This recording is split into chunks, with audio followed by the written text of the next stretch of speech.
My name is Dr. Gene Giacomelli. I'm the director of the Controlled Environment Agriculture Center at the University of Arizona, and I'm a professor in the Agriculture and Biosystems Engineering Department.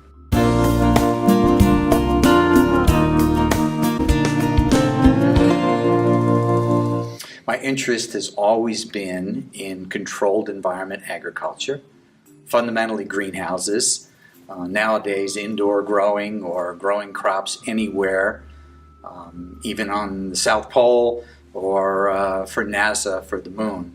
But most of my research projects are associated with food production in controlled environments. One of the most interesting one right now is the NASA Steckler Space Grant that we have producing vegetable crops for life support in a lunar greenhouse. And the concept is that this greenhouse would be available on the moon to provide plants to grow hydroponically, and they would give off oxygen from the carbon dioxide from the astronauts. They would provide fresh water that we give to them hydroponically, and they put that into the air and we condense the water out. And of course they would provide biomass or food to eat. Along with the research, there's the educational component.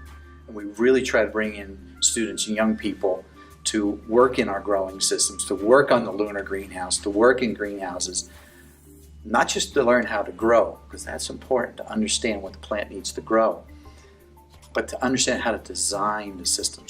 As controlled environments become a major part of sustainable growing systems to feed people, we will need young people, a new generation of growers, to learn how to use these science-based systems, these engineering-based systems, computer-controlled recycling of nutrients and water, minimizing energy consumption.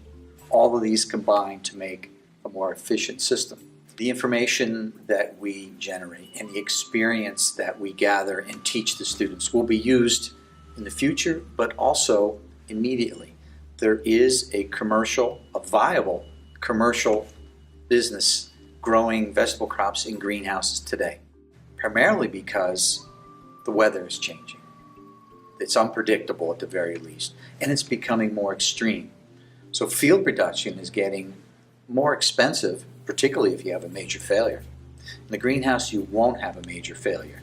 You can pretty much guarantee, even predict, how much crop you'll get and when you will get it.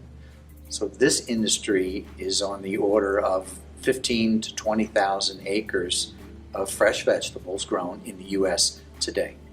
And this is predicted to expand tremendously in the future. This is modern production agriculture.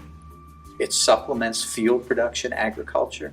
It is science and it's engineering based. And we love it.